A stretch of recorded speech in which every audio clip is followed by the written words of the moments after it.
May lungkot sa mga mata ang 15 taong gulang na si Sopronio habang nakadungaw siya mula sa bintana ng kanilang kubo habang pinanonood niya ang ilang kabataan na naglalaro ng patintero sa labas ng kanilang bahay. Napatingin siya sa kanyang saklay na gawa sa pinutol na matibay na sanga mula sa puno ng bayabas na kahugis ng letrang Y.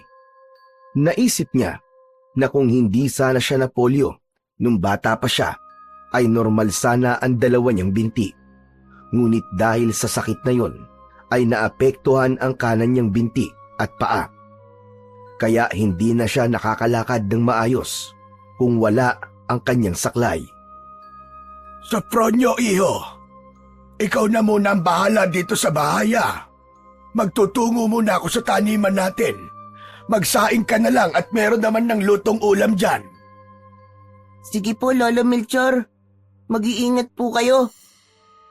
Napatingin si Lolo Melchor sa labas at sigurado si Sopronio na nakita ng matanda ang mga batang masayang naglalaro sa labas. Bakit ang lungkot mo yata, Apo? Gusto mo bang sumali sa mga bata sa labas? Ano kaya kung lumabas ka at makipaglaro sa kanila? Ayoko po, Lolo. Tutuksuin lang po kasi nila ako at gagawin katatawanan. Natigilan si Lolo Melchor. Nilapitan nito si Sopronio at marahang hinaplos ang balikat. Matipid itong ngumiti. Sopronio, hindi mo dapat hinahayaan ng iba na magdikta kung ano ang halaga mo. Hindi dahil iba ka sa kanila, ay mas mababa ka. Apo, tandaan mo na ang pinakamalakas na tao ay yung kahit mahina ang katawan, ay malakas pa rin ang loob. Pero Lolo, kahit na ano pong gawin ko, hindi ko naman po magagawa yung mga ginagawa nila eh.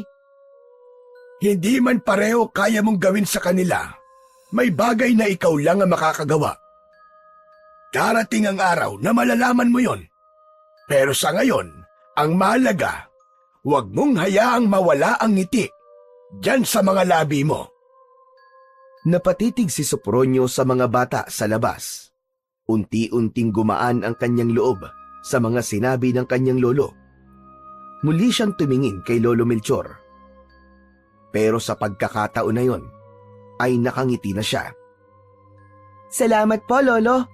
Kasi palagi niyo pong pinaparamdam at pinapaalala po sa akin na kahit po may kapansanan po ako, ay hindi po dapat ako nalulungkot. Sige, Apo. Ikaw na ang bahala dito sa bahay natin. Aalis na ako. Mag-iingat po kayo, Lolo. Matapos yun, ay umalis na si Lolo Melchor. Saglit pang tumitig si Sopronio sa mga batang naglalaro. Pagkatapos ay kinuha niya ang kanyang saklay at dahan-dahang lumayo sa bintana.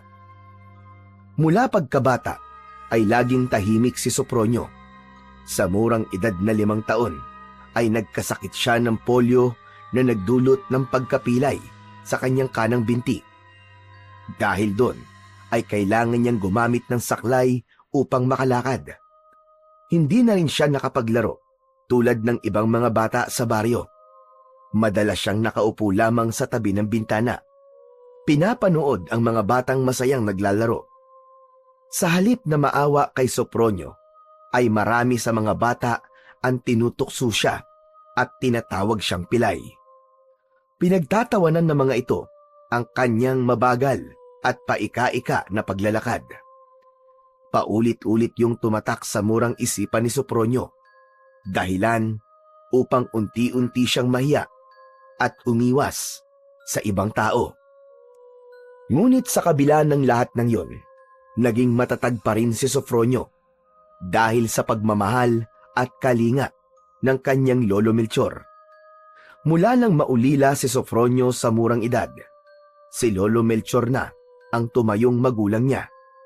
Palaging sinasabi ng matanda na espesyal si Sopronio at hindi hadlang ang kanyang kapansanan upang makamit ang mga bagay na nais niya sa kanyang buhay. Sa kabila ng simpleng buhay nila sa baryo, Ginawang masaya ni Lolo Melchor ang kanilang araw-araw. Lagi nitong pinaparamdam kay Sofronio na hindi siya nag-iisa. Sa puso ni Sofronio, si Lolo Melchor, ang kanyang lakas sa mundong tila naging hindi patas sa kanya. Kahit may kapansanan si Sofronio, ay hindi nun nahadlangan ang pagtulong niya sa kanyang lolo, lalo na sa mga gawaing bahay. Sa edad na 15, ay kaya na niyang magluto. Nakakapagwalis din siya sa paligid ng kanilang kubo at nakakapaglaba. Kung minsan ay sumasama rin siya kay Lolo Melchor kapag kumukuha ito ng mga panggatong sa bundok. Isang umaga, matapos mag-almusal, ay nagtungo sina Sofronio at Lolo Melchor sa bundok upang manguha ng panggatong. Dala ni Lolo Melchor ang isang sako at isang itak. Pagdating nila sa bundok, sinimulan nilang maghanap ng mga natuyong sanga at kahoy. Maingat na inilagay ni Sofronio ang mga nakolekta niya sa loob ng sako, habang pinuputol naman ni Lolo Melchor ang mas malalaking piraso ng kahoy upang magkasya yon sa sako. Matapos mapuno ang kanilang sako, napagdesisyonan nilang magpahinga sa ilalim ng isang malaking puno. Umupo sila sa malaking ugat ng puno at inilabas ni Lolo Melchor ang kanilang baon na nilagang kamote at tubig na nakalagay sa isang plastik na bote. Habang kumakain sila, napansin ni Sofronio ang napakatayog na puno sa tabi nila. May pagkamangha na tinignan niya yon dahil napakalaki talaga ng katawan ng puno. Lolo, gaano kaya katanda na ang punong to? Sa tingin ko, mas matanda pa yan sa akin. Marami pang mas matatandang puno dito sa bundok, baka akala mo, Sofronio. Sumandal si Sofronio sa puno at pinunasan ang pawis sa noo gamit ang laylayan ng kanyang damit. Parang napakalaking biyaya po ng bundok na ito sa atin, Lolo. Lahat po ng kailangan natin, parang nandito na po. Kahoy, mga halamang gamot, at kung ano-ano pa. Totoo yan na po. Pero hindi lang yan ang mga naibibigay ng bundok sa atin. Alam mo ba, ang bundok ang humaharang sa malalakas na bagyo. Ang mga puno ang nagsisilbing lakas ng bundok. Ano po? Lakas ng bundok? Ano pong ibig niyong sabihin, Lolo? Para kasing niyayakap ng mga puno ang bundok, Apo. Sila ang nagbabantay at nagpapatibay dito. Kapag nawala ang mga puno, maaaring gumuho ang bundok. At kapag nangyari yon, ay tiyak, malaking trahedya ang mangyayari sa baryo natin. Matatabunan ng lupa mula dito sa bundok ang lugar natin. At habang buhay tayong mababaon sa lupa. Biglang sumagi sa isip ni Sofronio ang imahe ng gumuguhong lupa na sumasakop sa kanilang baryo. Nakaramdam siya ng kaba at takot sa kanyang dibdib. Hala, nakakatakot naman po yun, Lolo. Iniisip ko lang po na mangyayari yun. Kinikilabutan na po talaga ako. Huwag kang matakot, Apo. Disiplinado naman ang mga tao rito sa atin. Walang pumuputol ng puno sa bundok na ito. Kaya ligtas tayo. Alam ng lahat na importante ang mga puno dito sa bundok. O hala siya, tara na. Umuwi na tayo para makapagluto na at makakain na tayo. Tumayo si Sofronio at inayos ang kanyang saklay.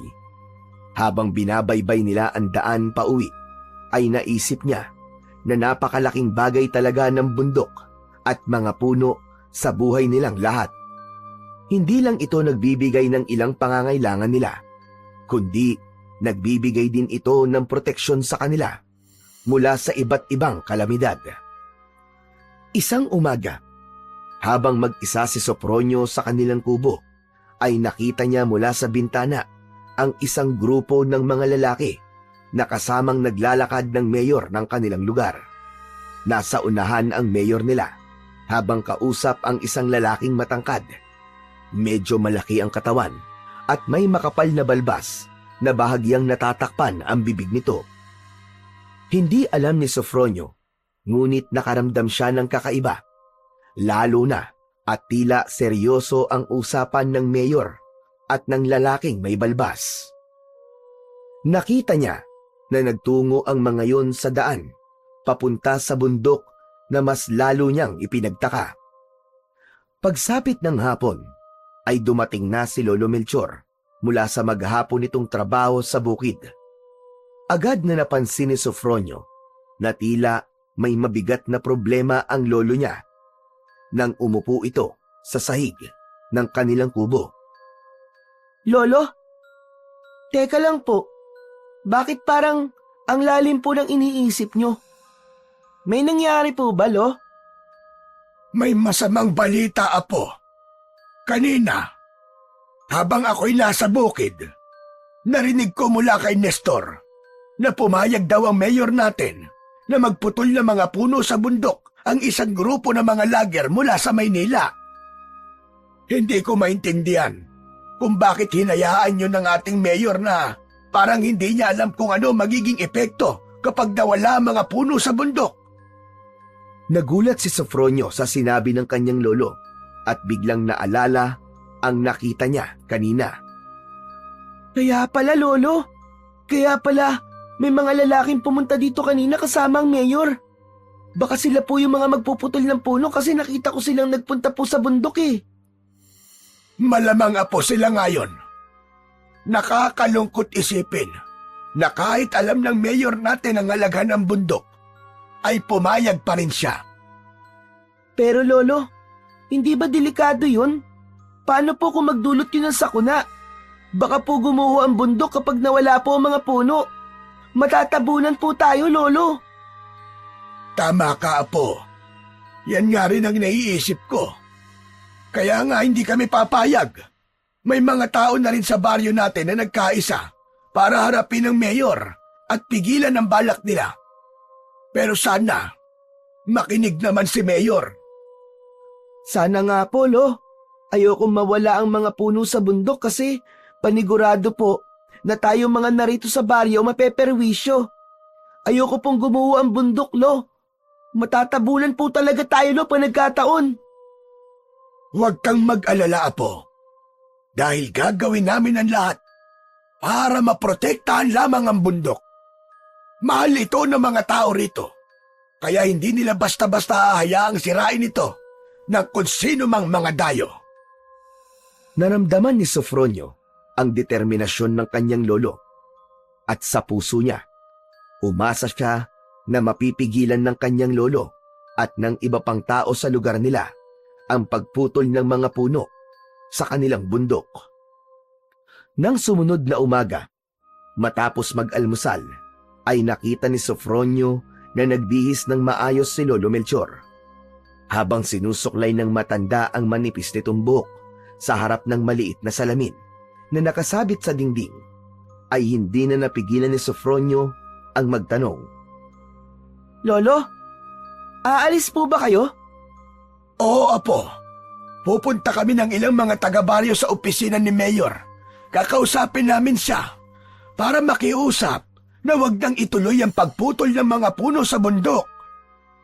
Sana naman po makinig po sa inyo si Mayor. Hindi ba nila naiisip kung gaano kahalaga ang mga puno sa bundok? Lumapit si Lolo Melchor kay Sofronio at hinaplos ang balikat ng bata. Iyan nga rin ang dalangin ko, Apo. Sana maliwanagan ang isip niya at makita niya na walang mabuting maidudulot ang pagputol ng mga puno. Hindi lang ito para sa atin, kundi para rin sa mga susunod na henerasyon. Lolo, babalik din po agad kayo, di ba? Oo naman, Apo. Sandali lang kami doon. Magdasal ka na sana'y magkaintindihan kami ni Mayor at ng mga kasamahan niya. Tumango si Sofronio at sinamahan ang kanyang lolo palabas ng bahay. Hinatid niya ito hanggang sa labas ng kanilang bakuran at nakita niya ang iba pang kalalakihan na naghihintay sa labas. Mag-iingat po kayo, Lolo! Huwag kang mag-alala, Apo. Babalik agad ako. Naglakad na palayo si Lolo Melchor kasama ang grupo ng mga kalalakihan at naiwan si Sofronio sa labas ng kanilang bahay.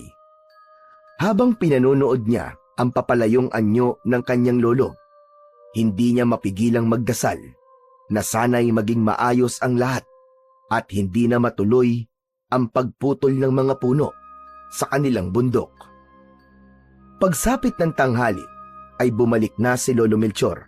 Nang pumasok ito ay napansin kagad ni Sofronio ang mabigat na ekspresyon sa muka ng matanda. Kaya naisip niya na hindi naging maganda ang pakikipag-usap nito sa kanilang mayor. Lo, kumusta po? Napakiusapan niyo po ba si Mayor? Hindi, Apo. Nabigo kami. Hindi kami pinakinggan ni Mayor. Ang sabi niya, nakapirma na siya ng kontrata at nakapagbayad na ang mga lager. Kaya hindi niya na pwedeng pigilan ang pagputol sa mga puno. Nagpakita pa siya sa amin ng mga permit, pero hindi namin alam kung tunay ba ang mga yon o hindi. Hindi po ba naisip ni Mayor ang magiging epekto nun sa atin? Umiling si Lolo Melchor. Bakas ang lungkot at pagkadismaya sa mukha nito. At sabi ni Mayor, gagamitin daw niya ang pera na ibabayad ng mga lager para mas pagandahin ang lugar natin. Pero alam mo, Apo, duda ako sa sinabi niyang yon. Kilala ang mayor na yon sa pagiging kurap. Sigurado ko na sa bulsa lang niya mapupunta ang perang yon. Lolo, ibig po bang sabihin nito ay tuloy na po talaga ang pagpuputol ng mga puno sa bundok? Hindi pa rin kami sumusuko, Apo. May mga tao pa rin handang ipaglaban ang bundok natin. Gagawin namin ang lahat ng aming makakaya para mapigilan ang pagputol ng mga puno. Bumakas ang kaba at takot sa mukha ni Sofronio. Alam niya na lahat sila ay maaapektuhan kapag natuloy ang pagputol ng mga puno sa kanilang bundok. Humiling siya na sana ay maliwanagan ang isip ng kanilang mayor at huwag nitong pairalin ang pagiging mukhang pera.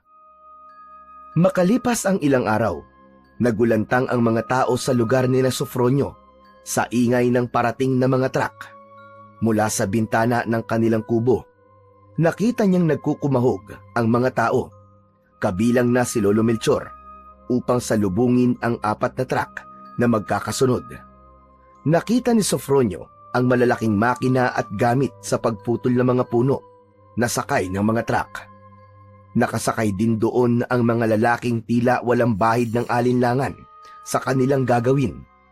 Sa kabila ng takot at kaba, nakiisa si Lolo Melchor sa mga kabaryo upang harangan ang daraanan ng mga truck.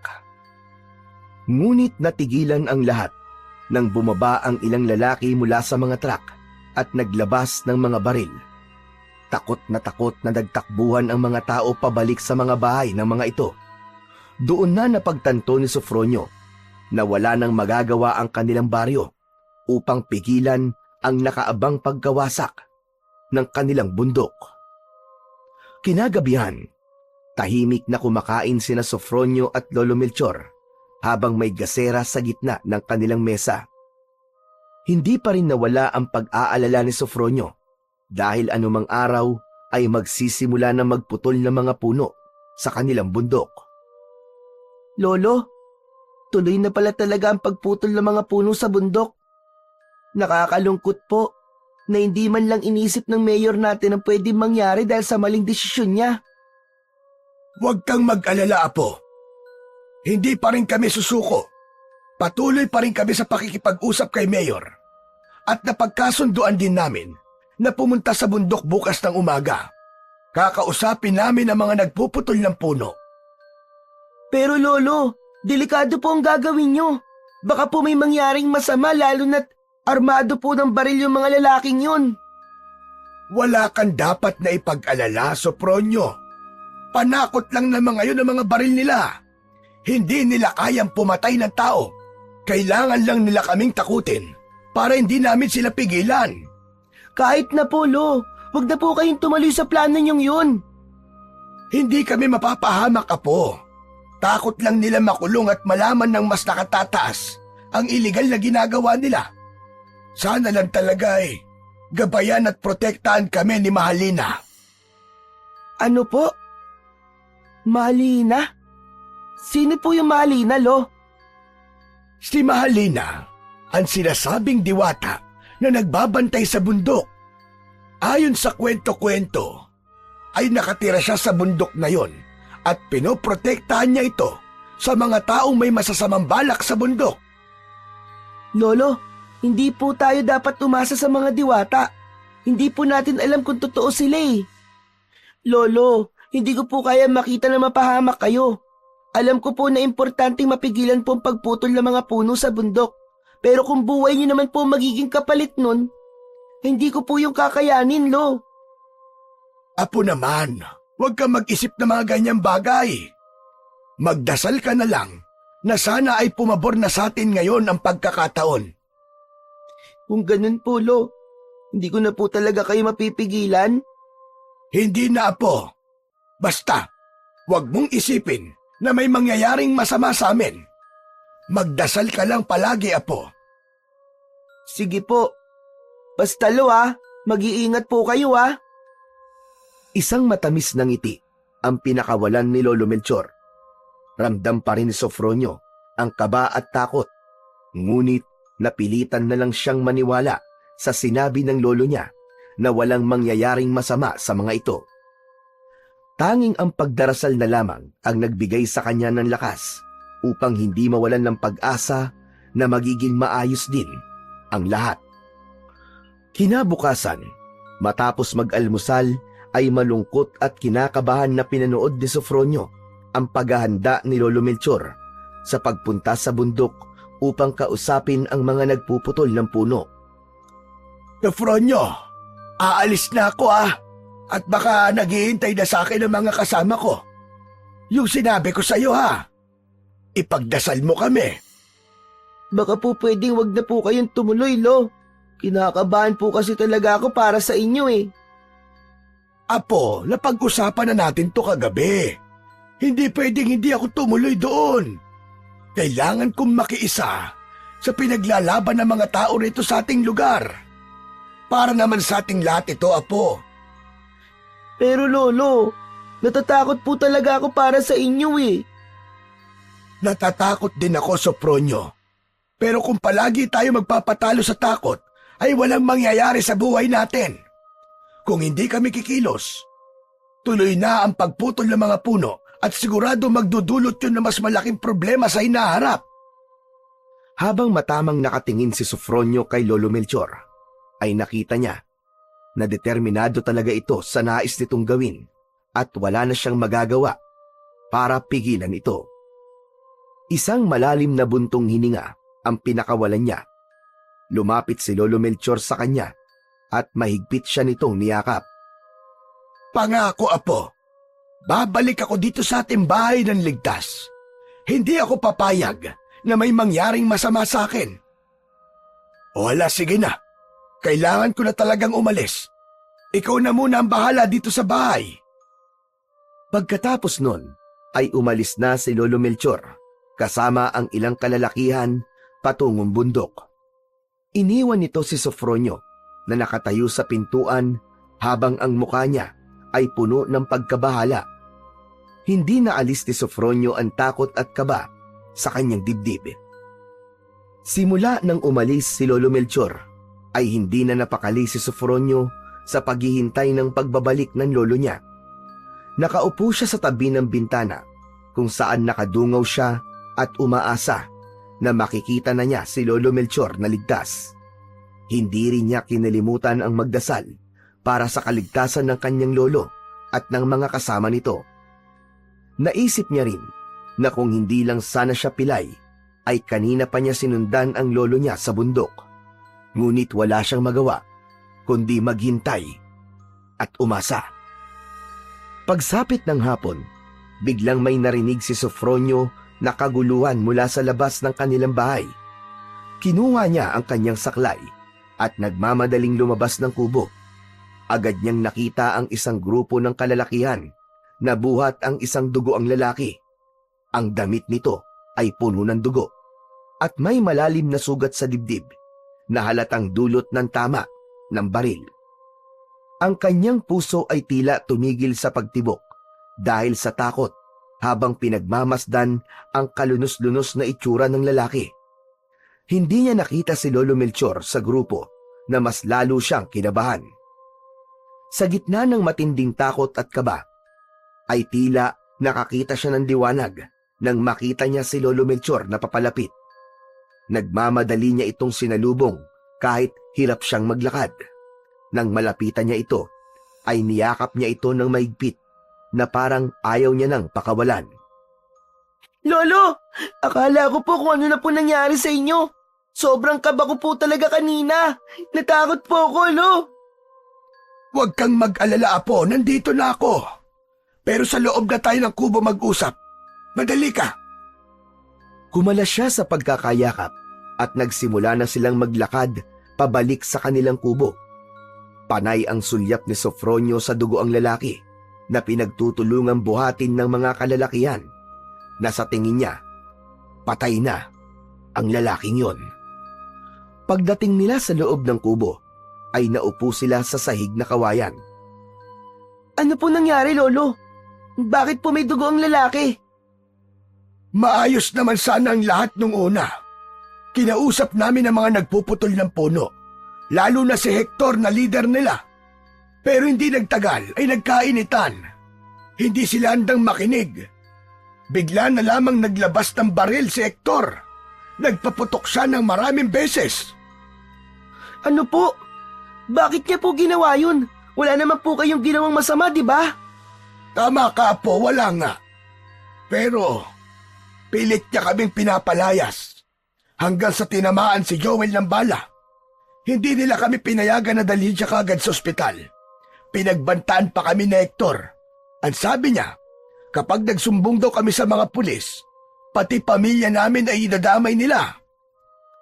Nanlumo si Sofronio sa narinig. Hindi niya maipaliwanag ang takot at lungkot na lumukob sa kanya. Lolo, wag na po kayong babalik doon ha, delikado po. Paano po kung may masama po mangyari sa inyo? Kayo naman po yung mabaril. Hindi ko po kakayanin yun, Lo. Naiintindihan ko ang takot mo, Apo. Pero hindi pwedeng ganito na lang. Pansamantala, hihinto muna kami sa pagtungo sa bundok. Pero gagawa pa rin kami ng paraan. Hindi namin pwedeng hayaan na sirain nila ang bundok natin. Mahalagang protektahan natin ito, Apo.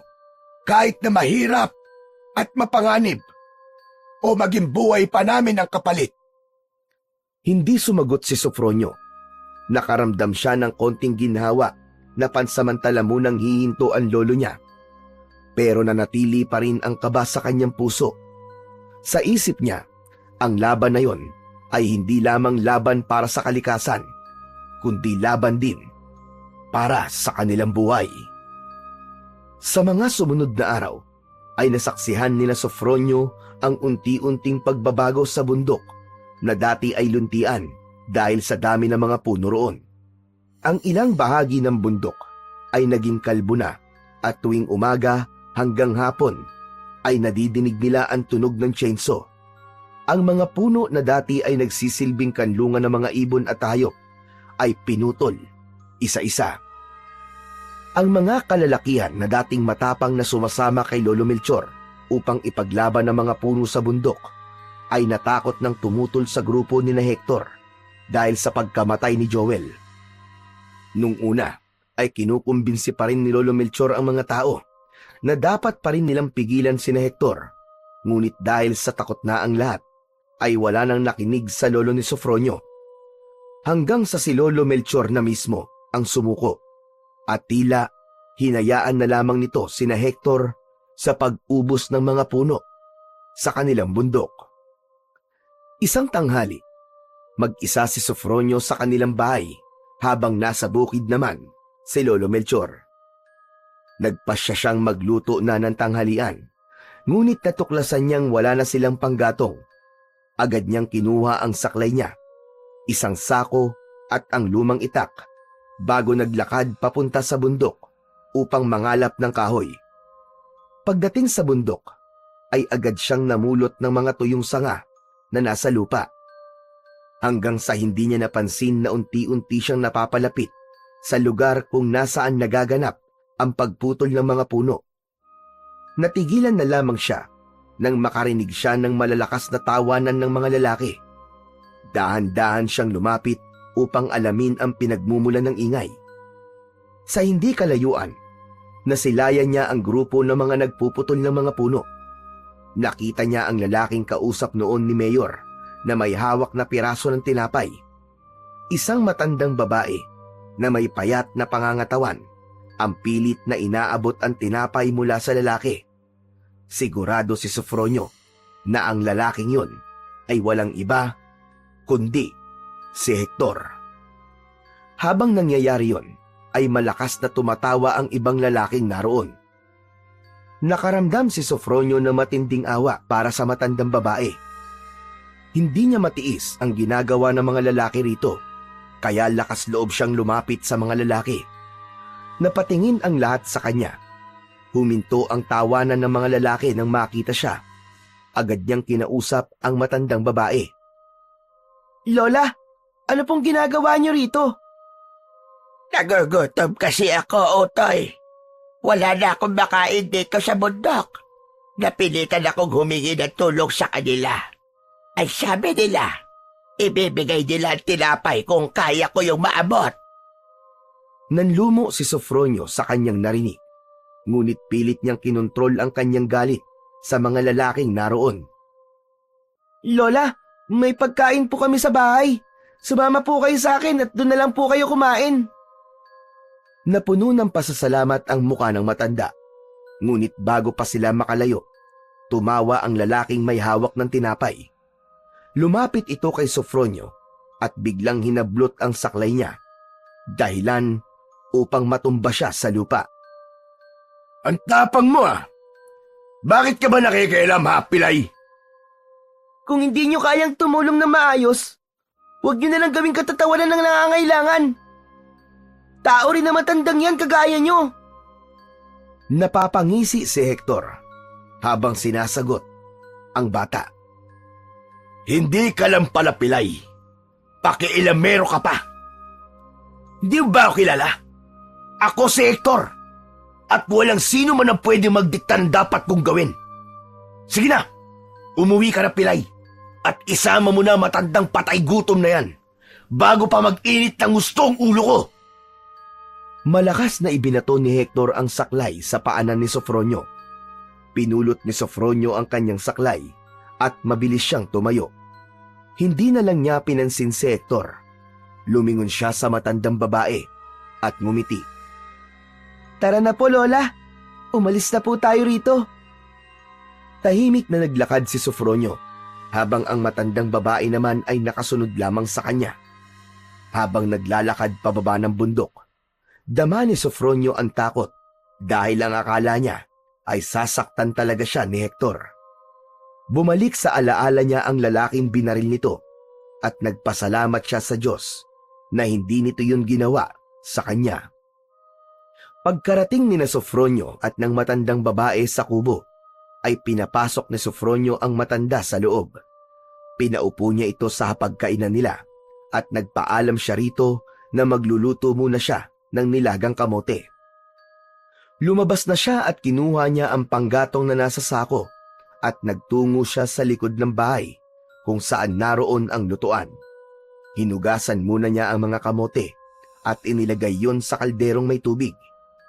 Sinimulan na niyang magpaapoy sa kalan at sa kanya isinalang ang kaldero.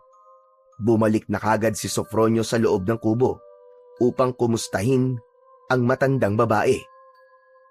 Ayos lang po ba kayo, Lola? May iba pa po ba kayong kailangan? Utoy, baka pwedeng makahingi ako ng tubig. Sandali lang po, Lola. Ikukuha ko po kayo. Kumuha si Sofronio ng baso mula sa istante. Pinuno niya yun ng tubig mula sa tapayan at inabot sa matandang babae. Maraming salamat, Utoy. Napakabait mong bata. Salamat at tinulungan mo ko. mula sa mga salbahing lalaking yon. Abay, Utoy, ano nga ba ang pangalan mo? Ako po si Sofronio, Lola. Huwag niyo na pong alalahanin ang ginawa ko. Ginawa ko lang naman po ang tama. Hindi ko po kasi kayang hayaan lang kayo lalo na't naaalala ko ang lolo ko sa inyo.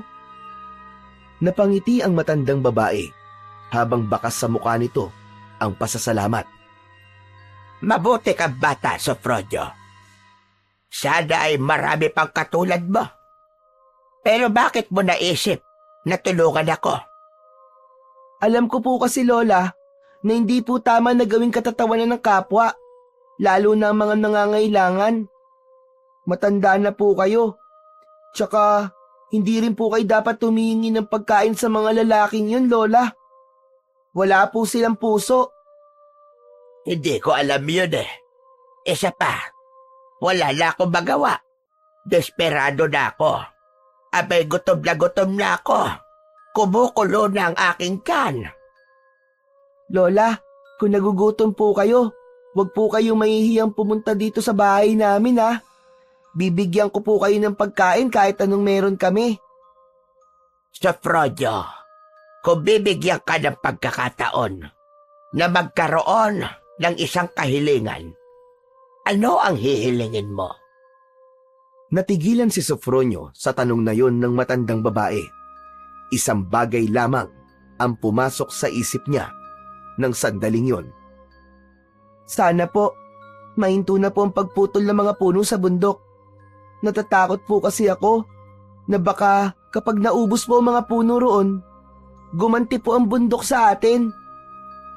Habang nagsasalita si Sofronio, napansin niyang titig na titig sa kanya ang matanda na para bang binabasa nito ang kanyang buong pagkatao.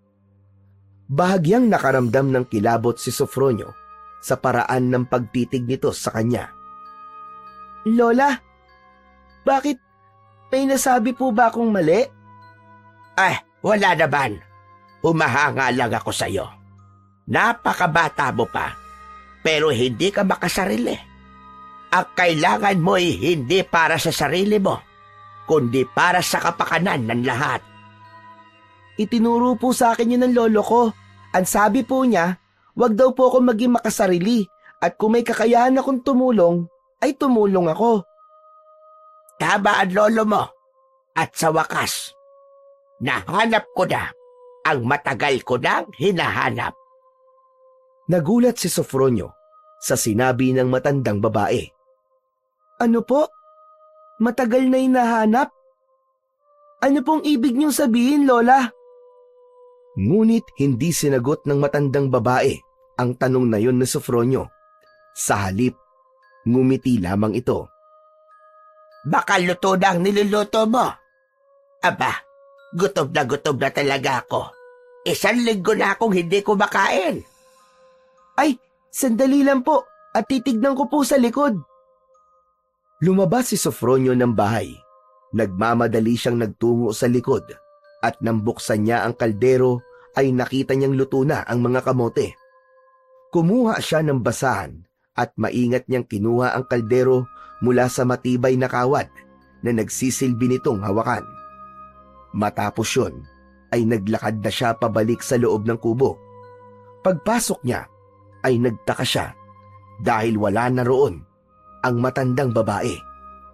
Inilapag niya ang kaldero sa lamesa at mabilis na lumabas ng bahay. Tumingin siya sa paligid, sa harap ng bahay, sa gilid, at maging sa likod kung saan naroon ang kanilang maliit na bakuran. Ngunit walang bakas ng matanda. Parang naglaho ito na parang bula. Sinubukan niya itong tawagin, pero hindi ito tumugon. Napakamot na lang si Sofronio sa likod ng ulo niya at saka siya bumalik sa loob ng bahay. Pagbalik niya, napansin niya ang isang bagay na nasa ibabaw ng lamesa. Lumapit siya at nakita niya ang isang kwintas na tila iniwan ng matandang babae. Ang kwintas ay hugis bilog at may mga nakaukit na simbolo na hindi niya mawari kung ano ang ibig sabihin. Kinuha ni Sofronio ang kwintas at tinitigan yun ng mabuti.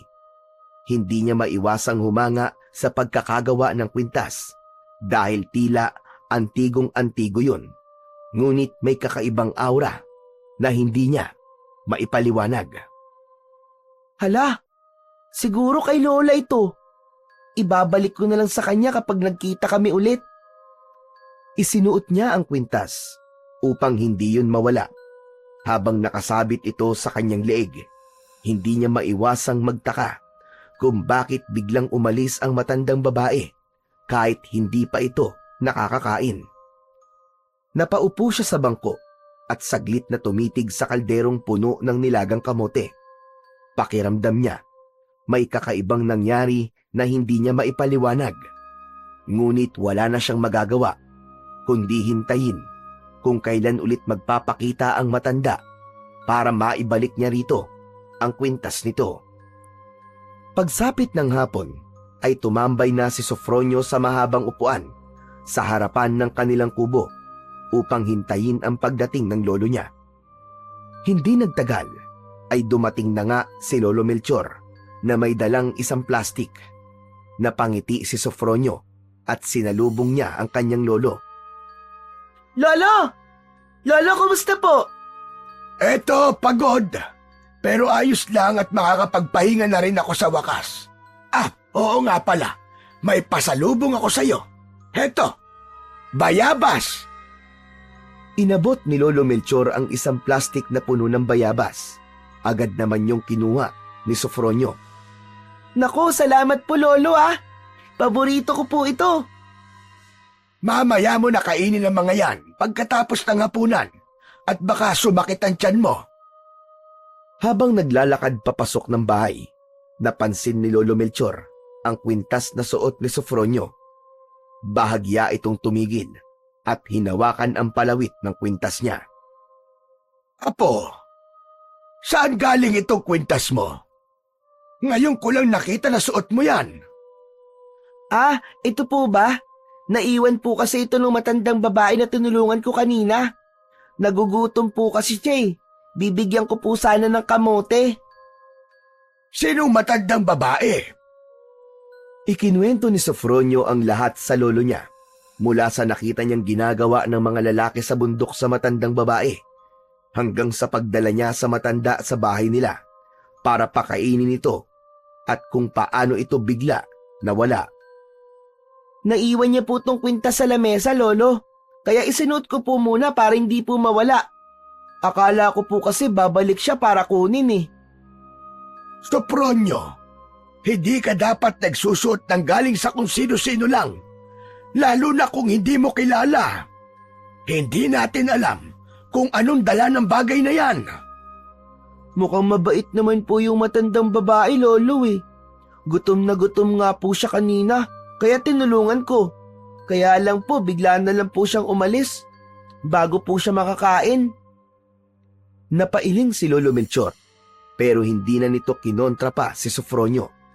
Nagpatuloy na sila sa paglalakad hanggang sa makapasok na sila sa kanilang kubo.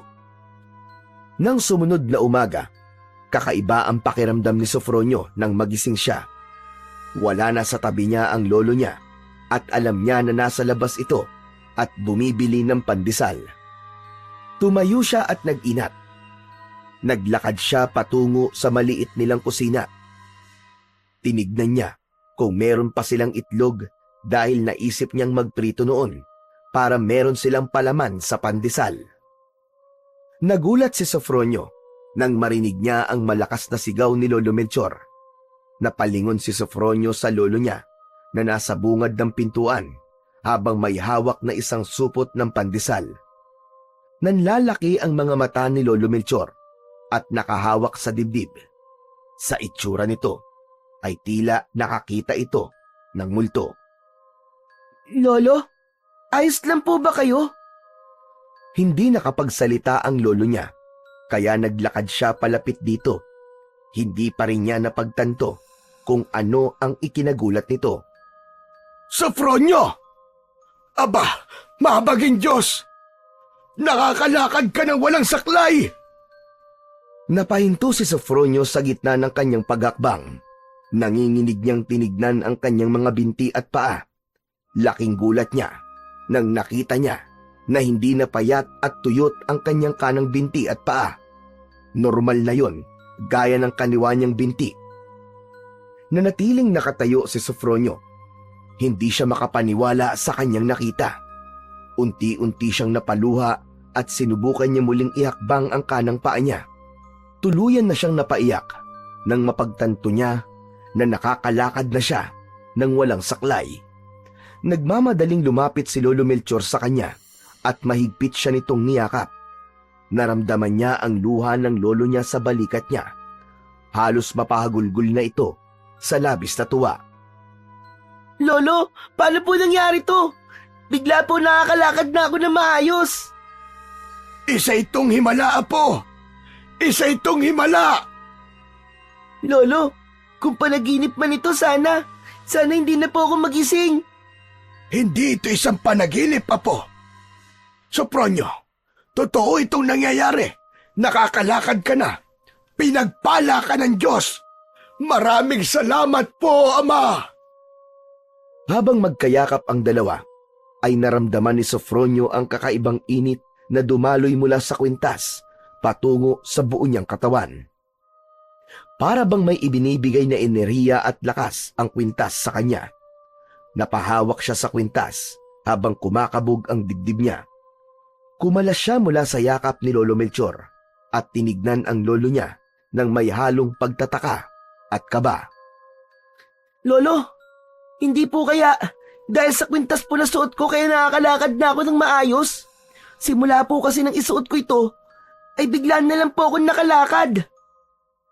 Baka naman nagkataon lang, Apo. Ang mahalaga ngayon ay nakakalakad ka na.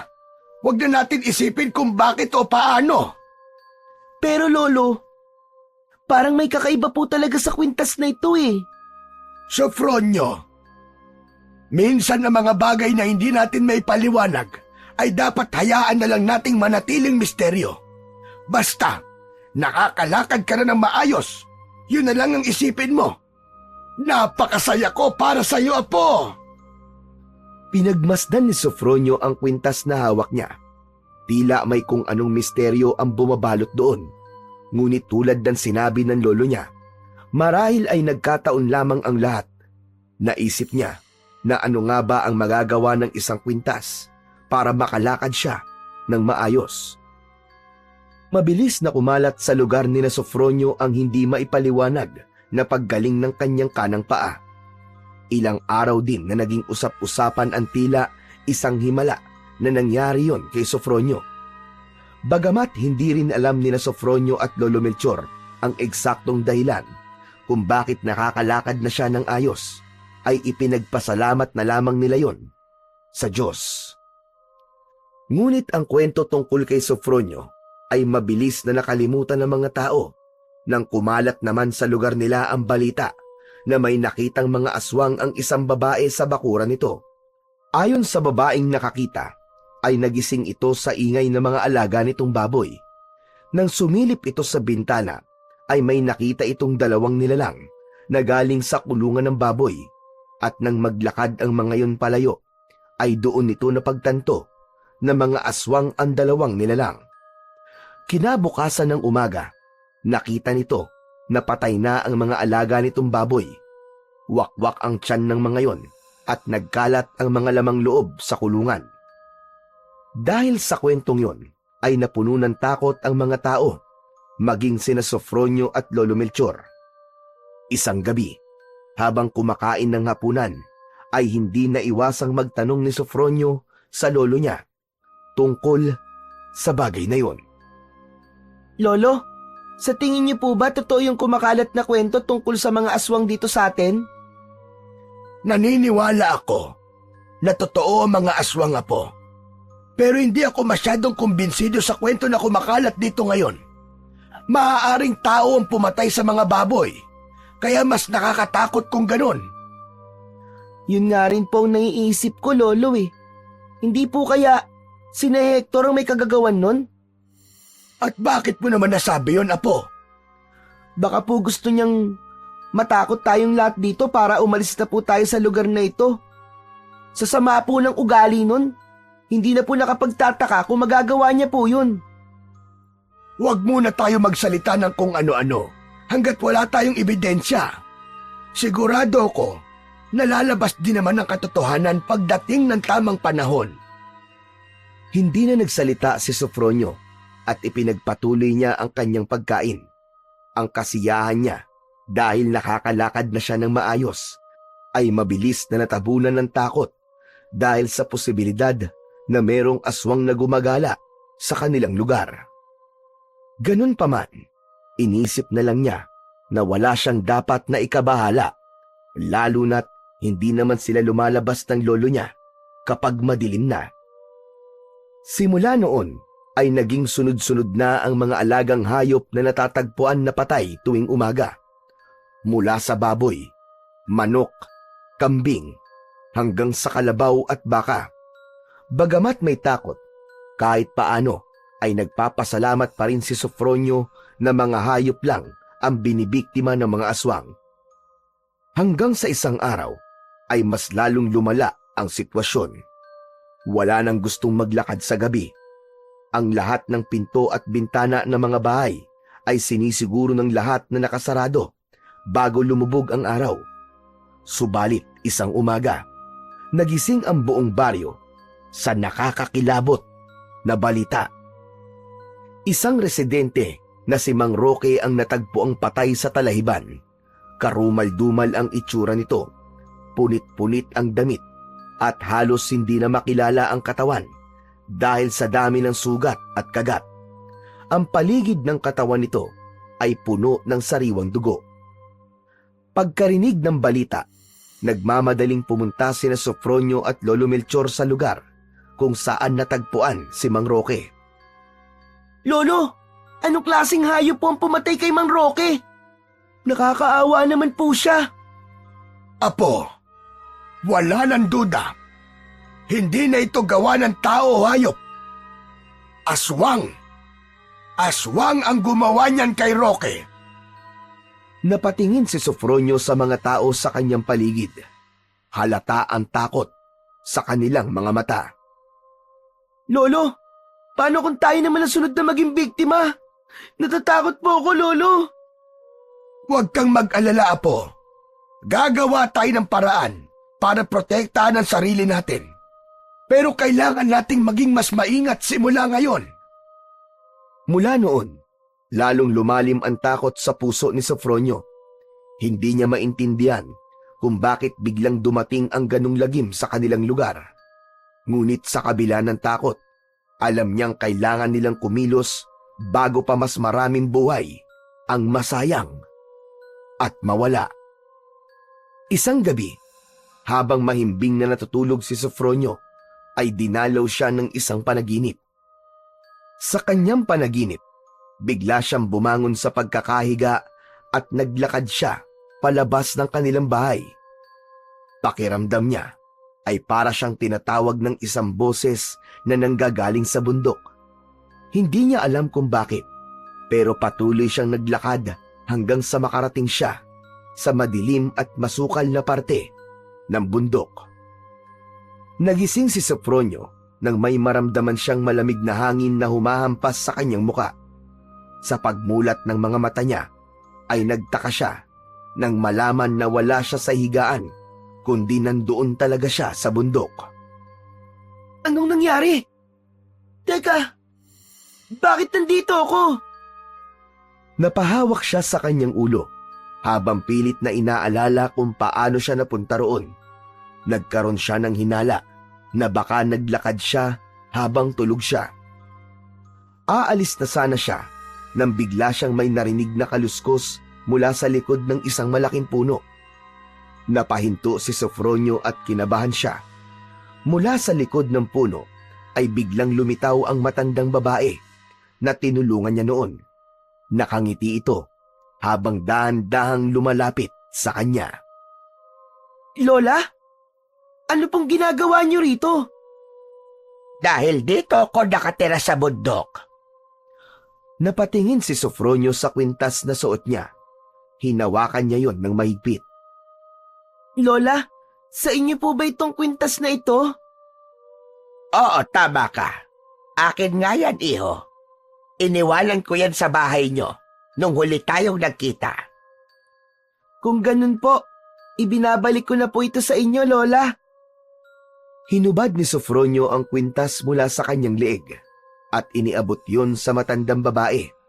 Ngunit itinulak nito pabalik ang kanyang kamay. Hindi mo na kailangan ibalik sa akin yan, Sofronio. Regalo ko yan sa'yo. Ikaw ang nararapat na magmay-ari niyan. Busilak ang puso mo at matagal ko nang hinahanap ang taong pagbibigyan ko niyan. Pero bakit po? Ano po ba ang kwintas na ito, Lola? Yan ay isang makapangyarihang mutya. Sinisiguro nito na matutupad ang pinakamalalim na ninanais ng puso ng taong karapat-dapat na magmay-ari nito. Kung ganun po, ang kwintas ko po ang dahilan kung bakit nakakalakad na po ko. Tama ka, Sofronio.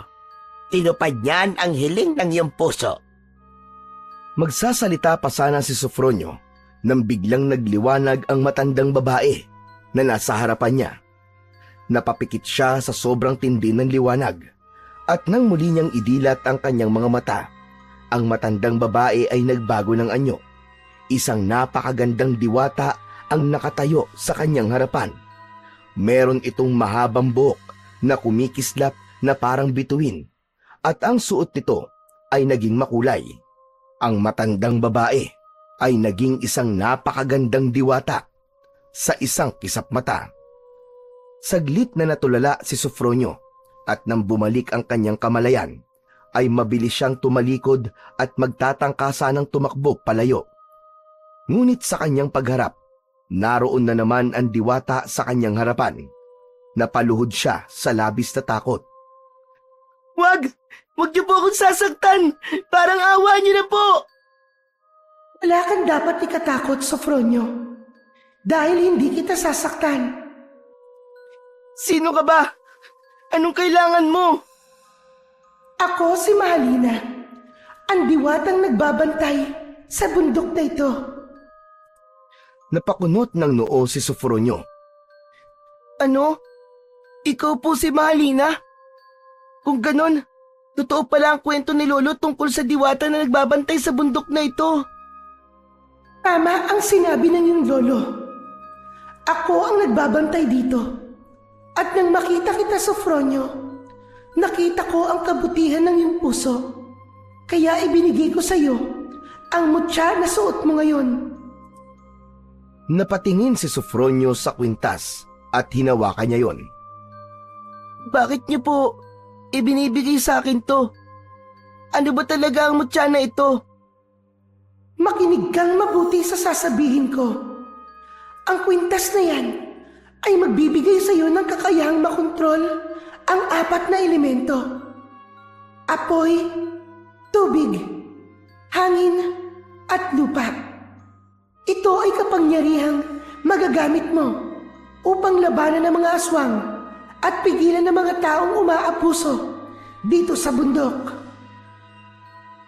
Pero bakit hindi na lang po kayong gumamit ng kapangyarihan nyo para wakasan po ang mga problemang sinasabi nyo? Bakit kailangan ako pa po ang gumawa ng mga yun? Hindi ko pwedeng gawing madali ang lahat, Sofronio.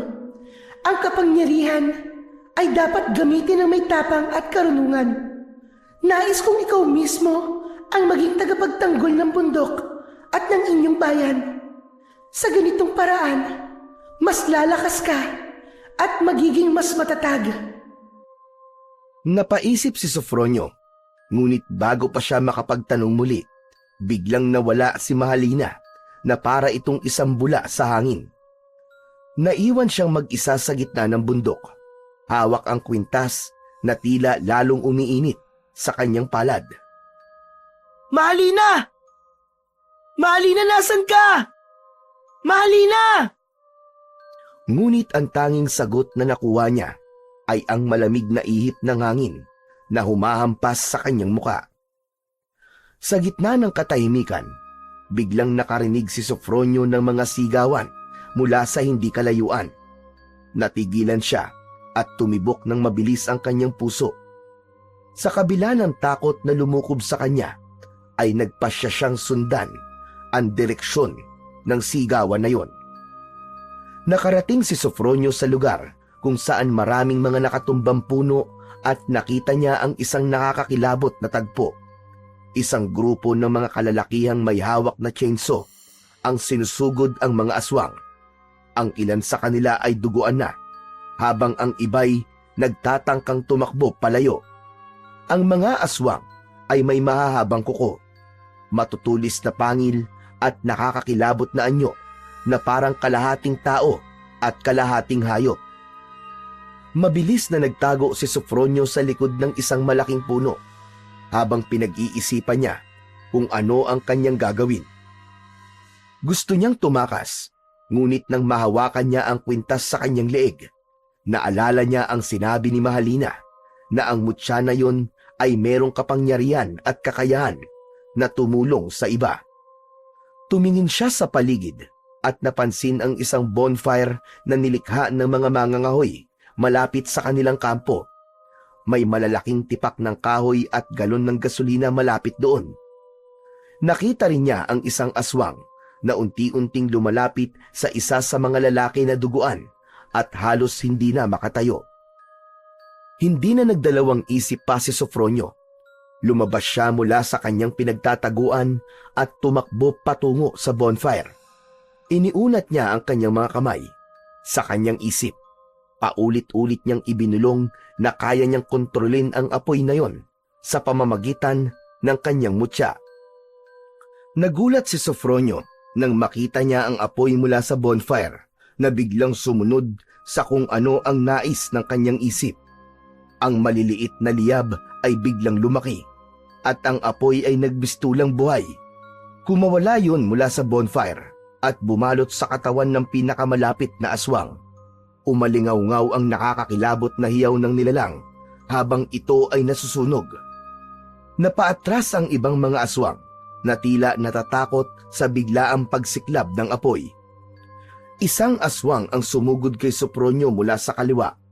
Ngunit bago pa ito makalapit, muling iniunat ni Sofronio ang kanyang mga kamay. Ang apoy ay mabilis na binalot ang aswang at sa isang iglap ay natupok ito. Ngunit hindi pa doon natapos ang laban. 3 aswang pa ang sabay-sabay na lumapit kay Sofronio. Naglalaway ang mga ito at nakakatakot na umaalulong. Humakbang si Sofronio paatras, ngunit hindi siya umatras sa laban. Mabilis niyang inutusan ng apoy na pumalibot sa 3 aswang. Agad na sumugod ang apoy sa isang aswang na mas malapit kay Sofronio at tumilapon ito habang nagliliyab. Ang 2 pang aswang ay tila nagdadalawang isip na atakihin si Sofronio, pero hindi niya na hinayaan na makatakas pa ang mga yon. Ikinumpas niya ang mga kamay niya at agad na nilamon ng apoy ang 2 aswang bago pa makatakbo ang mga yon papalayo.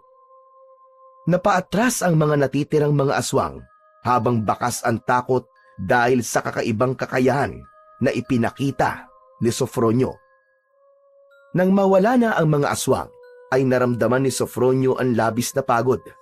Halos manlambot ang kanyang mga tuhod ng sandaling yon. Napatingin siya sa mga lalaking nagpuputol ng puno na nananatiling nakatingin sa kanya ng may halong takot at pagtataka. Hindi niya hinintay ang kanilang mga tanong o reaksyon at tumalikod na siya kagad at tumakbo palayo bago pa siya makilala ng mga yon. Nakatulong din na nasa madilim na bahagi siya kaya hindi nakita ng mga yon ang kanyang muka. Sa kanyang pagtakbo palayo ay hinawakan niya ang kanyang kwintas at hindi siya makapaniwala na nagawa niyang kontrolin ang apoy. Doon niya napatunayan na totoo nga ang kapangyarihan ng mutya na ibinigay sa kanya ng diwatang si Mahalina. Ngunit isang bagay ang malinaw kay Sofronio. Maaari nga talaga niyang magamit ang mutya upang labanan at pigilan ang kasamaan sa kanilang baryo. Nang tuluyang makababa ng bundok si Sofronio, ay saka lang siya huminto sa pagtakbo at naglakad na lamang siya. Lumingon siya sa kanyang likuran upang masigurong walang nakasunod sa kanya at saka siya nagpatuloy sa paglalakad pauwi sa kanilang kubo. Pagdating niya sa tapat ng kanilang kubo ay napansin niyang may ilaw sa loob mula sa gasera. Laking gulat niya nang makita si Lolo Melchor na nakaupo sa bangkong gawa sa kahoy sa labas ng kubo. May pag-aalangan na lumapit si Sofronio kay Lolo Melchor dahil sa matalim ang tingin nito sa kanya. Sofronio, saan ka ba nanggaling? 12:00 na ng gabi. Alam mo namang hindi ligtas ang lumabas ng ganitong oras. Lolo, ano po kasi, hindi po kasi ako makatulog kaya nagpahangin po muna ako. Naglakad-lakad lang po ako pero dyan lang naman po ako sa malapit eh. At anong pumasok sa isip mo at naglakad ka na mag-isa ng ganitong oras? Alam mo naman delikado na ngayon dahil sa banta ng mga aswang. Pambihira ka naman bata ka, oo. Pasensya na po kayo, Lolo, hindi na po mauulit. Saka, ligtas naman po ako nakauwi, di ba? Kaya wag po kayo mag-alala. Kahit na, pinag-alala mo ko ng gustong bata ka. O siya, sige na. Pumasok na tayo sa loob at matulog na tayo ulit. Huwag mo nang uulitin ito. Pumasok silang dalawa sa loob ng kubo. Pinatay na ni Lolo Melchor ang apoy sa gasera at sabay na silang nahiga sa banig. Ngunit hindi na nagawa pang makatulog ni Sofronio dahil hindi niya maalis sa kanyang isip ang kakaibang nangyari kanina. Hindi siya makapaniwala na simula sa gabing yon ay magiging tagapagtanggol na siya ng kanilang baryo laban sa lahat ng uri ng kasamaan at pang-aabuso. Kinabukasan, habang mag-isa si Sofronio sa kanilang kubo, ay nagtungo si Sofronio sa isang tagong bahagi ng bundok dahil nais niyang subukan ang iba pang kapangyarihan ng mutya. Inilabas niya ang kwintas na nakatago sa ilalim ng kanyang damit. Hinawakan niya yon ng mahigpit. Sa gitna ng tahimik na paligid, sinimulan niyang subukan ang kapangyarihan ng mutya at umasa siyang mauunawaan niya kung paano kontrolin ang 4 na elemento. Unang sinubukan ni Sofronio ang apoy. Hinanap niya ang ilang tuyong sanga at sinikap na ituon ang kanyang isip sa paglikha ng maliit na liyab. Sa simula, walang nangyari. Ngunit nang maramdaman niyang tumitindi ang init mula sa kwintas, nagliyab ang mga sanga na parang sumunod yon sa kung ano ang nais ng kanyang utak. Agad niyang pinatay ang apoy nang sinubukan niyang pagalawin ng lupa. Ay malakas yung bumagsak sa apoy. Matapos yon, ay itinuon niya ang kanyang lakas sa hangin at tubig. Pumikit siya at pinakiramdaman ang mahinang ihip ng hangin sa paligid. Sa isang iglap, may dumaloy na enerhiya mula sa kanyang mga kamay. Dahilan upang mabilis at lumakas ang hangin sa kanyang paligid. Masayang bumaba si Sofronio ng bundok at nagtungo naman siya sa isang batis na nasa paanan ng bundok. Sinubukan niyang pagalawin ng tubig at pinaangat niya yun sa ere. Pinagalaw niya ang tubig ng ayon sa kanyang kagustuhan. Nagawa niya yung kontrolin gamit lamang ang kanyang isip. Agad niyang pinabagsak ang tubig sa batis at hindi niya napigilan ang labis na pagkamangha.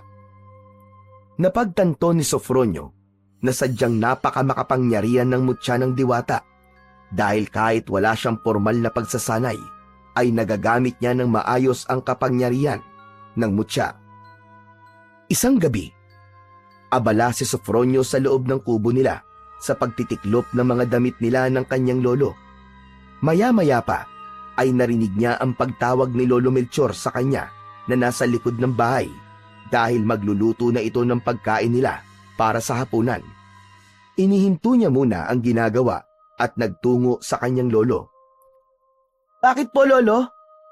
Bumili ka nga muna ng posporo sa tindahan ni Aling Talya. Naubusan na naman tayo ng posporo eh. Hindi ko napansin. Natigilan si Sofronio nang makita ang mga kahoy na panggatong sa kalan. Isang ideya ang pumasok sa utak niya. Lolo, tignan niyo po yung nasa taas ng puno. Parang may gumagalaw po. Mabilis na tumingin si Lolo Melchor sa itinuturo ng kanyang apo.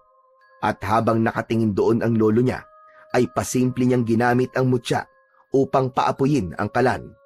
Sa isang iglap, nagliyab ang mga kahoy, dahilan upang mapaatras si Lolo Melchor nang dahil sa gulat. Aba! Ano nangyari? Diyos mio! Bakit biglang nag-apoy yan?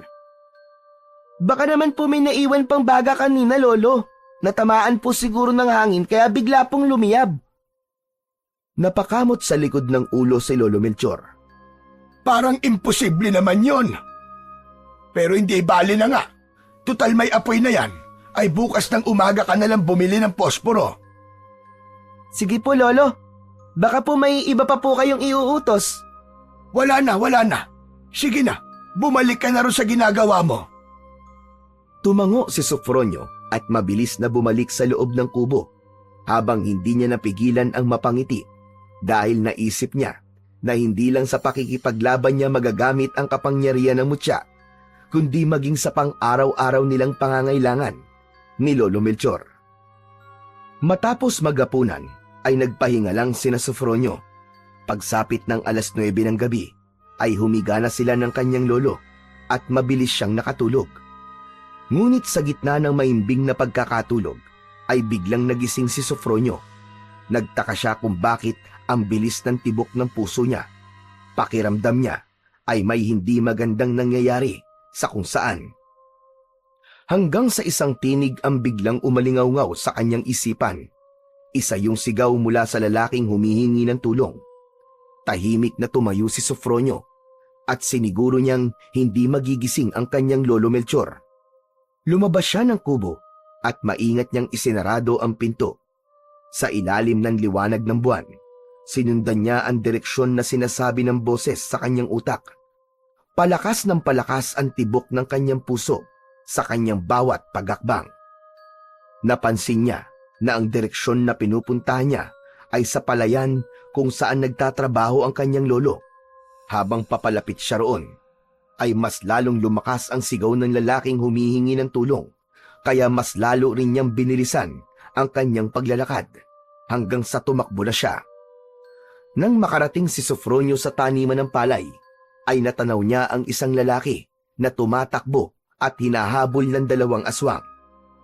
Nadulas ang lalaki at natumba sa putikan, dahilan upang mas lalong lumiit ang layo ng mga aswang dito. Hindi na nag-atubili pa si Sofronio. Mabilis niyang hinubad ang kanyang damit at itinakip yon sa kanyang ilong at bibig upang itago ang kanyang pagkakakilanlan. Mabilis siyang tumakbo papunta sa direksyon ng lalaki at bago pa makalapit ang 2 aswang dito, ay humarang siya sa pagitan ng biktima at ng mga aswang. Kinontrol ni Sofronio ang putik mula sa taniman gamit ang kanyang mutya. Kasunod nun ay mabilis niyang ibinato ang putik sa mga mukha ng mga aswang. Nagwala ang 2 at sumigaw sa galit habang kinukuskus ang putik na tumakip sa mga mata ng mga ito. Hinawakan ni Sofronio ang lalaki sa braso. Umalis na po kayo rito! Bilisan niyo po! Hindi na nagdalawang isip pa ang lalaki at mabilis itong tumakbo palayo. Habang papalayo ang lalaki, ay hinarap ni Sofronio ang 2 aswang na galit habang nakatingin sa kanya. Nagbabaga ang mga mata nito. Gusto niyo ng laban? Tara! Ibibigay ko sa inyo ang hinahanap niyo! Sinugod si Sofronio ng unang aswang, ngunit mabilis siyang umiwas at sinuntok ito sa sikmura. Tumalsik ito sa putikan. Ang pangalawa naman ay sumugod mula sa likuran niya, ngunit mabilis siyang humarap at sinipa ito sa dibdib, dahilan upang ito ay mapaatras. Ngunit bago pa man makabalik sa laban ang 2, isang malakas na alulong ang umalingaw-ngaw mula sa hindi kalayuan. Luminga ang 2 aswang at nagtaka si Sofronio nang tumakbo ang mga aswang palayo hanggang sa tuluyang nawala ang mga yon sa kanyang paningin. Hoy! Bumalik kayo rito! Mga duwag! Bumalik kayo rito! Pinahid ni Sofronio ang pawis sa kanyang noo at bahagya siyang natawa dahil naramdaman niyang natakot ang 2 aswang sa kanya. Napangisi siya at nagdesisyon siyang umuwi na Ngunit sa pagharap niya sa kanyang likuran, ay nagulantang siya nang may isang malaking nilalang ang biglang sumulpot sa kung saan. Bago pa siya makagalaw, ay mabilis siyang sinakal ng isang mas malaking aswang. Parang bola ng apoy na nagliliyab ang mga mata nito. Iniangat siya nito mula sa lupa. Ang lakas ng kamay nito ay parang bakal na hindi niya matanggal sa leeg niya. Nagpumigla si Sofronio. Pilit niyang inaabot ang mga braso ng aswang, ngunit walang epekto ang lakas niya laban dito. Sinabi ng aswang, nahadlang si Sofronio sa kung ano ang pinaglalaban nito. Gagamitin sana ni Sofronio ang kapangyarihan ng mutya, ngunit mabilis na hinila ng aswang ang kwintas niya at itinapon yon sa putikan. Naramdaman niya ang pananakit ng kanyang kanang binti. Nang ibagsak siya ng aswang sa putikan, ay nakita niya na bumalik na siya sa pagiging pilay dahil nawala na sa katawan niya ang mutya. Kukunin sana ni Sofronio ang kwintas mula sa putikan, ngunit agad yung tinapakan ng aswang gamit ang malaki nitong paa. Nagtama ang mga mata nila at sa malalim nitong boses ay sinabi nito na ginagamit niya ang kapangyarihan ng mutya sa maling paraan. Sinabi rin nito na alam nito na sa kanya ipinagkatiwala ni Mahalina ang mutya, ngunit anito ay hindi nauunawaan ni Sofronio ang totoong kapangyarihan ng mutya at nagagamit niya ito sa maling bagay. Paano mo kilala si Mahalina? At anong sinasabi mo na ginagamit ko ang kapangyarihan ng mutya sa maling paraan? Sinabi ni Mahalina na gamitin ko ang kapangyarihan nito sa pakikipaglaban sa kasamaan. Hindi ba't isa kayo sa mga kasamaan na dapat kong labanan? Ayon sa aswang, hindi porkit aswang ang mga ito ay masama na ang mga ito. Anito, tahimik na namumuhay ang grupo nito ng mga aswang sa bundok na malayo sa mga tao. Sinabi nito na kailangan lang kumilos ng mga ito dahil sinisira ng mga tao ang tahanan ng mga aswang. Kaya ba pumapatay kayo ng mga tao dito sa lugar namin? Bilang pag-iigante, ganun ba? Umiling ang aswang.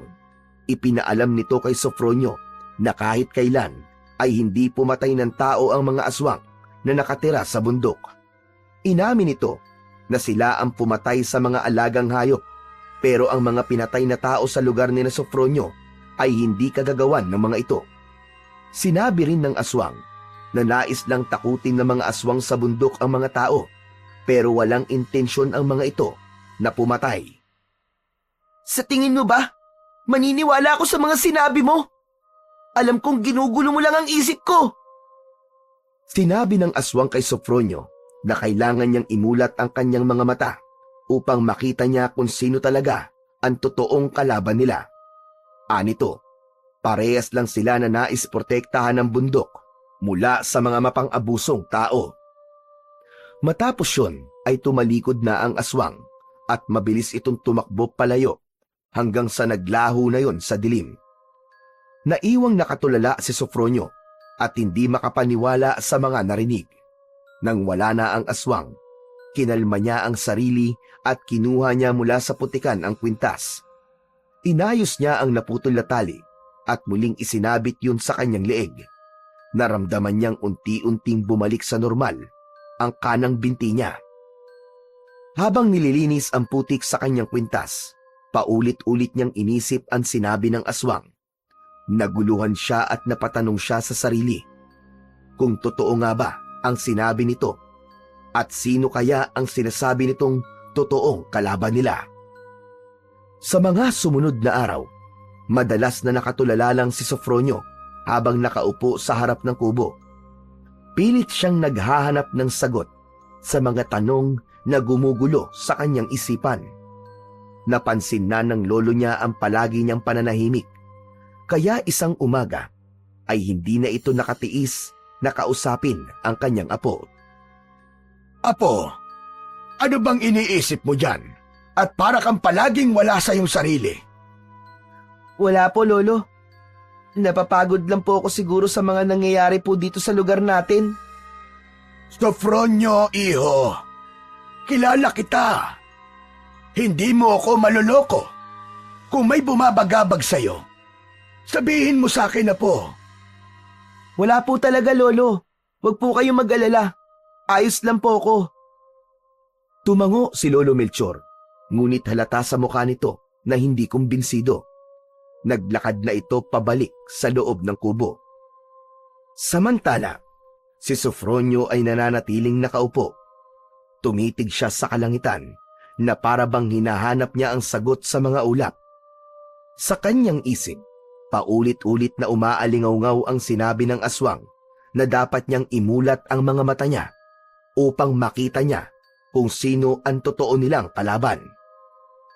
Habang iniisip yon, ay naisip niya ang patuloy na pagputol ng mga puno at ang unti-unting pagkakalbo ng bundok.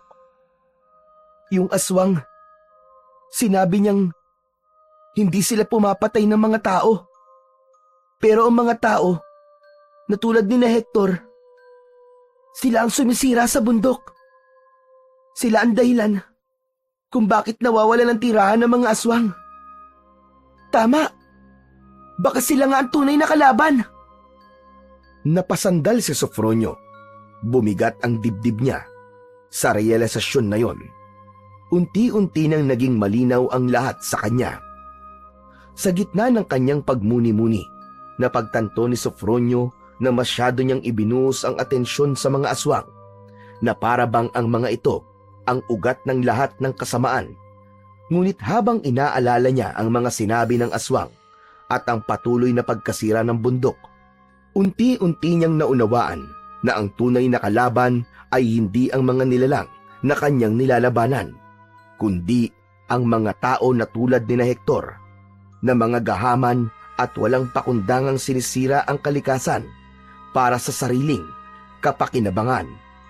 Ngunit naguguluhan pa rin siya dahil kung hindi ang mga aswang ang pumapatay sa mga tao sa lugar nila, ay mukhang may iba pa siyang kalaban bukod kay Hector at sa mga pumuputol ng puno sa kanilang bundok. Isang gabi, habang mahimbing na natutulog si Lolo Melchor, ay tahimik na lumabas si Sofronio ng kanilang kubo. Sa gabing yon, ay determinado na siyang pigilan sina Hector sa pang-aabuso ng mga ito sa bundok at sa mga puno na naroon. Mabilis siyang naglakad patungo sa bundok. Hinanap niya ang kampo ni na Hector at pagdating niya roon, ay nagkubli siya sa likod ng malalaking bato at mga damuhan. Mula sa kanyang pinagtataguan, tanaw niya ang ilang tent na nakatayo. Meron dong mga lalaking nag-iinuman, kabilang naroon si Hector na mayabang na nagsasalita. Hindi tayo titigil hanggat hindi nauubos ang lahat ng puno dito. At kapag tapos na tayo, may susunod na tayong bundok na pagpuputulan ng mga puno. Malaki ang kikitain natin dito. Kaya dapat ay bilisan natin ang trabaho natin. Nang marinig niya yon, parang apoy na sumiklab ang galit sa dibdib ni Sofronio. Ang tahasang paglapastangan ni na Hector sa kabundukan at ang kawalang bahala ng mga ito sa kalikasan ay nagpatibay sa kanyang loob. Itinuon ni Sofronio ang atensyon niya sa apoy sa bonfire na nasa tabi ng mga lalaking nag-iinuman. Walang kamalay-malay ang mga yon na kinokontrol na niya ang apoy sa bonfire. Pinagalaw niya ang apoy at mabilis yun dumiretso patungo sa mga gamit sa pangputol ng mga puno. Sa isang iglap, nilamon ng apoy ang mga yon. Nagliyab ang mga gamit nila at nagtakbuhan sa pagkagulat ang mga tauhan ni Hector upang apulahin ang apoy, ngunit mas lalo pang pinagliyab ni Sofronio ang apoy. Magmadali kayo! Kumuha kayo ng tubig! Bilisan nyo! Biglang luminga si Hector na tila naramdaman nito ang presensya ni Sofronio hanggang sa huminto ang mata nito sa kinaroroonan ni Sofronio at nagtagpo ang kanilang mga mata. Nanlaki ang mga mata ni Hector nang makita nito si Sofronio. Yung batang pilay! Walang hiya ka! Lumapit ka rito! Alam kong ikaw ang nagsunog ng mga gamit namin! Natigilan si Sofronio sa gulat, ngunit agad siyang nagpasyang tumakas. Sa likuran niya ay narinig niya ang mga sigawan ng mga tauhan ni Hector na nagsimulang humabol sa kanya. Habang papalapit ang mga yon, ay hinawakan ni Sofronio ang mutya at sinimulan niyang kontrolin ang lupa. Pinagalaw niya ang lupa at bigla yung nabiyak at nagkaroon ng malalim na hukay sa parte ng lupa kung saan naroon ang mga tauhan ni Hector. Nahulog ang mga yon sa hukay at umalingaw-ngaw ang malakas na sigaw ng mga yon. Napalingon si Sofronio at nakita niya sa hindi kalayuan si Hector na galit na nakatingin sa kanya. Muli siyang tumakbo ng mabilis. Ramdam niya na nakasunod si Hector sa kanya. Mabilis niya itong nilingon at doon niya nakita ang isang bagay na hindi niya kailanman inaasahan. Unti-unting nagbago ang anyo ni Hector. Ang mga mata ay naging matalim at mabalasik at ang mga kamay ay nagkaroon ng matutulis na kuko. Bumuka ang bibig nito at nakita niya ang matutulis nitong mga ngipin. Nangilabot si Sofronio nang malaman na isang aswang si Hector. Mas bumilis ang galaw ni Hector nang maging aswang ito. Bigla itong tumalon ng mataas at bumagsak ito sa likod ni Sofronio. Napasubsob siya sa malamig at matigas na lupa. Naramdaman niya ang bigat ng mga kamay ni Hector sa kanyang balikat. Agad na kumilos si Sofronio. Hinawakan niya ang kanyang mutya na nakasabit sa kanyang leeg. Lumakas ang hangin sa paligid nila at bumalot yon kay Hector. Tinangay ito ng hangin palayo kay Sofronio at malakas na tumama ang likod nito sa isang puno. Tumayo si Hector na parang walang nangyari dito, habang si Sofronio naman ay pilit ding tumayo kahit masakit na ang buo niyang katawan. Paano mo nagawa yun? Anong klaseng kapangyarihan ang meron ka? Hindi mo na dapat malaman, Hector! Sa bagay, kahit ano namang kapangyarihan ang meron ka, ay wala ka pa ring laban sa akin. Nagkamali ka ng kinalaban dahil ako ang pinakamalakas na aswang! Tinitigan ni Sofronio si Hector at sa kabila ng takot na nararamdaman niya, ay nanatili siyang matatag.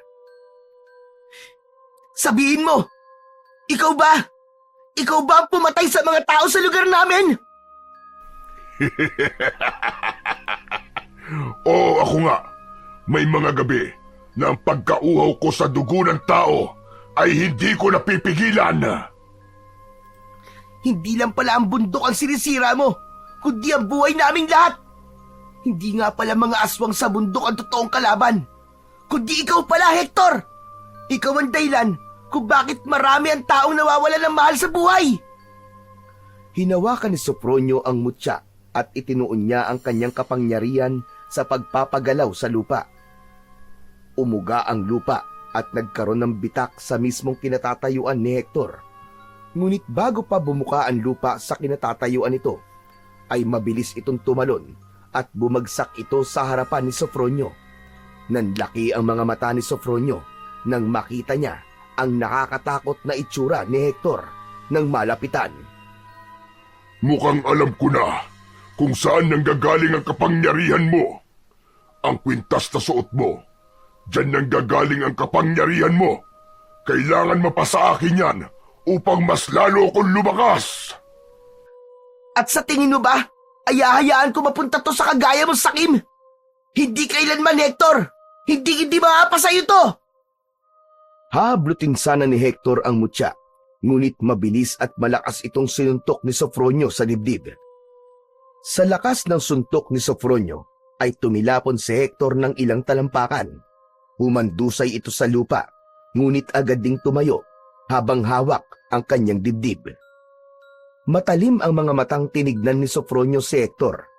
Alam niya na sa sandaling yon ay hindi na siya ang binatilyong pilay na umaasa na lang sa kanyang saklay. Ramdam niya ang paglukob ng kapangyarihan ng mutya sa kanya. Hayop ka, Hector! Sisiguraduhin kong matatapos na ang kasamaan mo ngayong gabi! Masyado kang mayabang. Hindi pa ipinapanganak ang taong tatalo sa akin. Mabilis na tumingin sa paligid si Sofronio.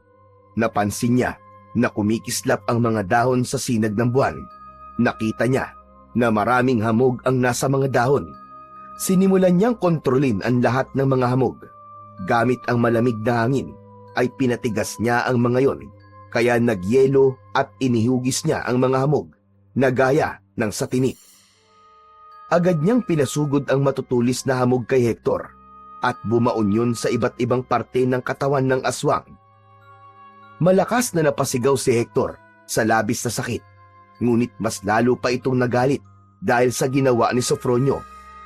Agad na tumakbo si Sofronio patungo kay Hector, ngunit sa kabila ng mga sugat ni Hector ay sinalubong pa rin nito si Sofronio. Nakatanggap si Sofronio ng malakas na suntok mula rito na tumama sa kanyang tiyan. Halos mawalan siya ng ulirat sa suntok na yon.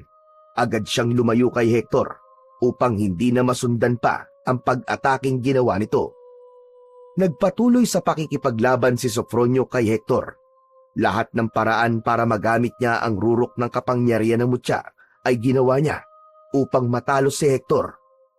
Ngunit hindi naging madali para kay Sofronio ang lahat, lalo na't ramdam niya ang lakas na meron si Hector. Hanggang sa nakita ni Sofronio ang isang malaking puno sa likod ni Hector. Isang ideya ang naisip niya. Agad niyang pinagalaw ang lupa kung saan nakatayo ang puno. Umangat ang mga ugat ng puno mula sa lupa at mabilis siyang bumagsak kay Hector.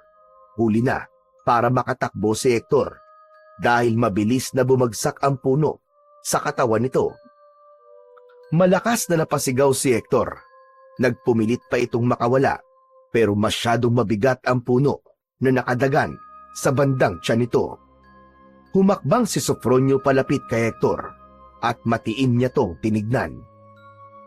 Kahit kailan, hindi magwawagi ang kasamaan laban sa kabutihan. Tandaan mo yan, Hector! Nakita ni Sofronio ang panghihina ni Hector hanggang sa bumalik na ito sa pagiging tao. Luhaan ito at humihikbi. Tama na! Sumusuko na ako! Suko na ako! Hindi ko na kaya! Parang awa mo na! Huwag mo akong patayin! Ang boses ni Hector ay puno ng pagmamakaawa na bahagyang tumusok sa puso ni Sofronio. Pinagsisisihan ko na ang mga nagawa ko. Nangangako ko na hindi na ako papatay ng mga tao at hindi ko na aabusuin ng kaligtasan. Basta't buhayin mo lang ako. Bigyan mo pa ako ng pagkakataon na magbago.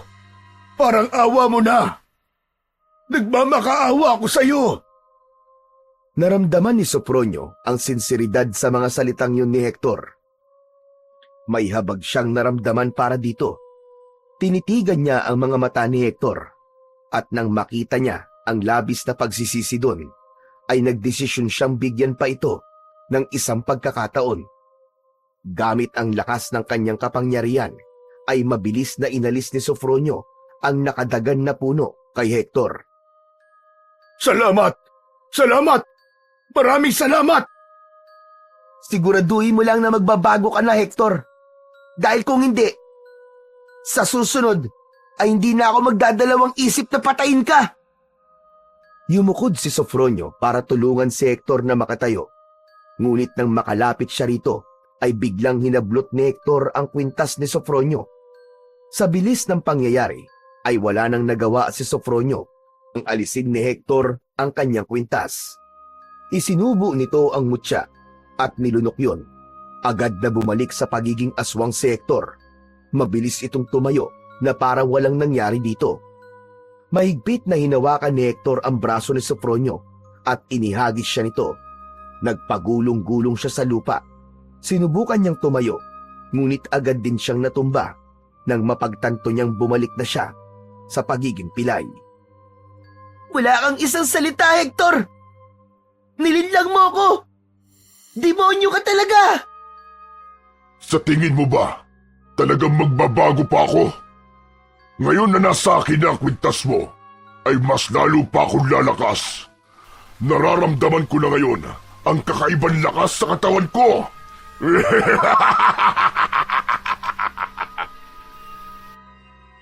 Ngunit maya-maya pa ay napahinto bigla si Hector sa pagtawa. Nagkaroon ng pagkabigla sa mukha nito. Napaatras si Hector habang nakatingin sa mga kamay nito. Teka, ano nangyayari? Bakit umiinit ang katawan ko? Ano nangyayari? Nagulat si Sofronio nang biglang nagliyab ang buong katawan ni Hector.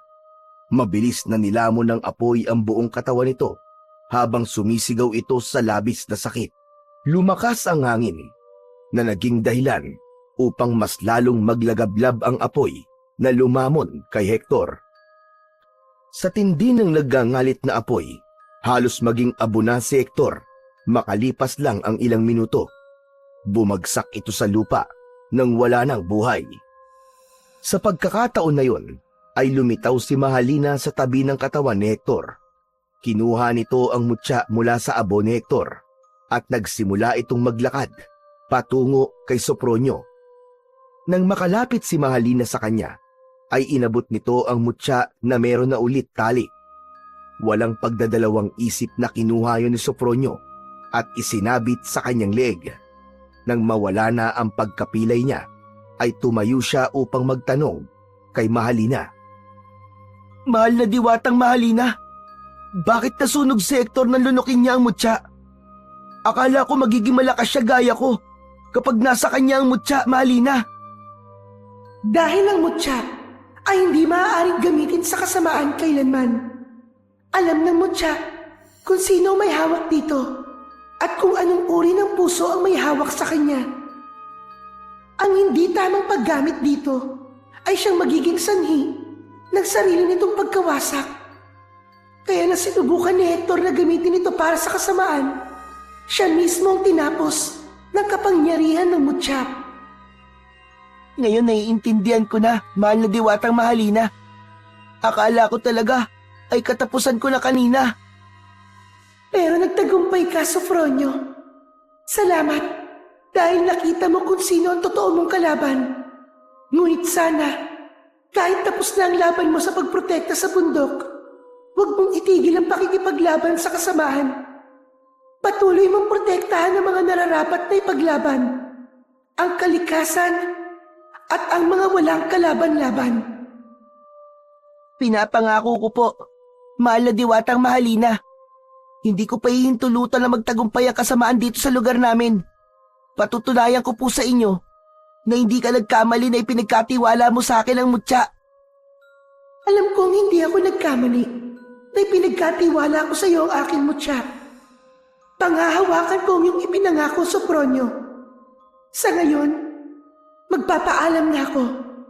Ngunit huwag kang mag-alala. Palagi ako nakabantay sa iyo. At kung kailangan mo ng gabay, ay nandito lang ako. Matamis na ngumiti ang diwatang si Mahalina bago ito naglaho. Naramdaman ni Sopronio ang kapayapaan sa bundok simula nang mamatay si Hector at sigurado siya na kasunod ng pagkawala ni Hector ay ang pagtigil sa pagputol ng mga puno sa bundok na yon. Makalipas ang ilang araw, nakita ni Sopronio mula sa bintana ng kanilang kubo ang mga truck na mga nagpuputol na mga puno na paalis na sa kanilang lugar. Agad na tinawag ni Sopronio ang kanyang lolo upang makita nito ang bagay na yon. Tingnan mo, Lolo! Umaalis na po sila! Sa tingin ko, huminto na po sila sa pagputol ng mga puno sa bundok. Tama ka, Apo. Ang balita ko ay bigla na lamang nawala si Hector. Dahil wala na silang amo, ay huminto na ang mga tauhan niya sa ginagawa nila sa bundok. Sana po, talagang huminto na po sila at wala na sana silang bundok na aabusuhin. Sana nga, Sopronio. Sana nga. Bumuntong hininga si Sopronio. Puno ng pasasalamat ang puso niya dahil nagtagumpay siyang wakasan ang kasamaan ni Hector sa tulong ng bertud ng mahiwagang diwata na si Mahalina. Sa mga sumunod na linggo, nagpatuloy ang buhay ni Sopronio at Lolo Melchor at nagsimula silang magtanim ng mga puno sa mga kalbong bahagi ng bundok. Ang maliit na proyekto ay nagsilbing simbolo ng kanilang bagong misyon, isang hakbang tungo sa muling pagbabalik ng dating ganda ng kanilang kabundukan. Sa umpisa ay silang dalawa lamang ang nagtsatsagang magtanim doon, pero hindi naglaon ay may ilang mga tao na ang tumulong sa kanila. Ang sarap malaman na hindi lang pala tayo ang may pagmamahal sa bundok na ito, Lolo. Tignan niyo po, oh. Ang dami na nagtatanim ng puno dito sa bundok. Alam kasi ng mga tao dito sa atin na tayo rin na mapipinsala kapag hindi natin inalagaan ang bundok na ito, Apo. At sigurado ko na dadami pa ang tutulong sa atin sa mga susunod na araw. Alam ni Sofronio na matagal pa bago tuluyang bumalik sa dati ang kabundukan. Ngunit sa puso niya, nakatanim na ang isang matibay na paniniwala na mas mabuti nang magsimula at magtulungan kaysa maghintay na lang sa isang himala. Matapos ang lahat ng nangyari, natutunan ni Sofronio na ang tunay na lakas ng isang tao ay hindi lamang nakasalalay sa kapangyarihan o sa lakas ng katawan, kundi sa kung paano ito ginagamit sa kabutihan. Nagdesisyon si Sofronio na ilihim sa lahat maging sa kanyang lolo Melchor ang tungkol sa kapangyarihan ng kanyang mutya. Nangako siya na gagamitin niya ang mutya upang protektahan ng mga tao, kalikasan at ang mga hindi kayang ipagtanggol ang kanilang sarili laban sa puwersa ng kasamaan.